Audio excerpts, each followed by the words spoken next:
My vision for the practice was really designing on the principles of the past.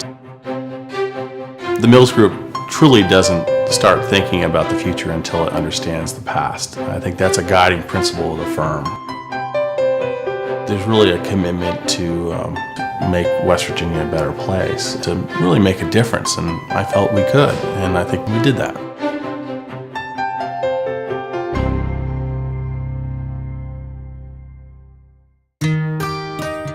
We are different than other architecture firms.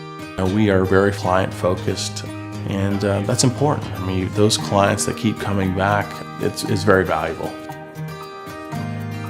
A group of really talented folks that I trust every day, that can deliver and be the trusted advisor for those clients that we have today and the clients that are going to come tomorrow.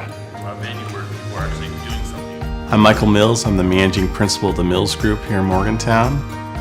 We're an architecture planning preservation group. This year in November we celebrated our 10th year anniversary. So we have 10 folks here in Morgantown and 4 in Wheeling. I grew up in a very small town in Vermont. This was a main street where my dad's parents had a general store on the street. My mother's parents and grandparents ran a gas station down the street. When my dad turned 17, he bought his first house. Every year thereafter, he'd buy another house and flip it. My brother and myself, growing up, we had that in our blood. The lumberyard was the main employer of the town, and I was fortunate to go to work for that lumberyard when I was 14, and ultimately went off because of that experience to architecture school. My career began in Washington, D.C. Work on the Jefferson Memorial, work on the Lincoln Memorial. I spent 4 nights on top of the Lincoln Memorial counting bugs to help protect the marble from getting decayed from these bugs. And so I had that real intimate knowledge of historic preservation.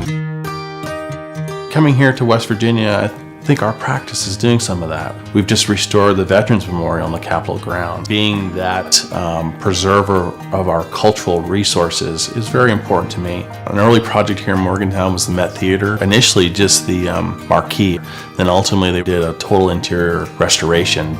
My daughters was able to take them in one winter vacation, and they did some gilding on the walls. And every time we're in there, we point to that wall and say, "Girls, do you remember doing that?" And that's pretty special. I mean, that's a legacy they'll never forget, nor will I.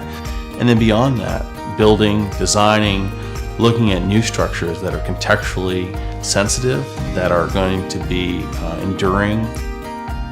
Even the farmers market. If you look closely at that, there was great detail paid attention to with the church on the right side and an office building on the left, just kind of the forms and kind of the proportions of it. So contextualism is really important to us. That was a truly rewarding project. We're very proud of being selected as Small Business of the Year for the Chamber. This award has set a whole new bar. It's new recognition, that's going to be new responsibilities, but that's good stuff. Couple projects under construction today. A Courtyard by Marriott, which is up by the ballpark. One of the most majestic sights the hotel could command here in Morgantown. It was a large project, probably the largest that we've done as an office. Very proud of that. There's really a commitment to make West Virginia a better place. We developed products that could change lives, whether it be a church, whether it be a farmer's market. They impact people's lives on a daily basis. Space matters. And as an architect, one of the great senses of pride is to be able to create something and have it endure, have it be part of the community. We're vested in those projects. We care. I mean, it makes a difference.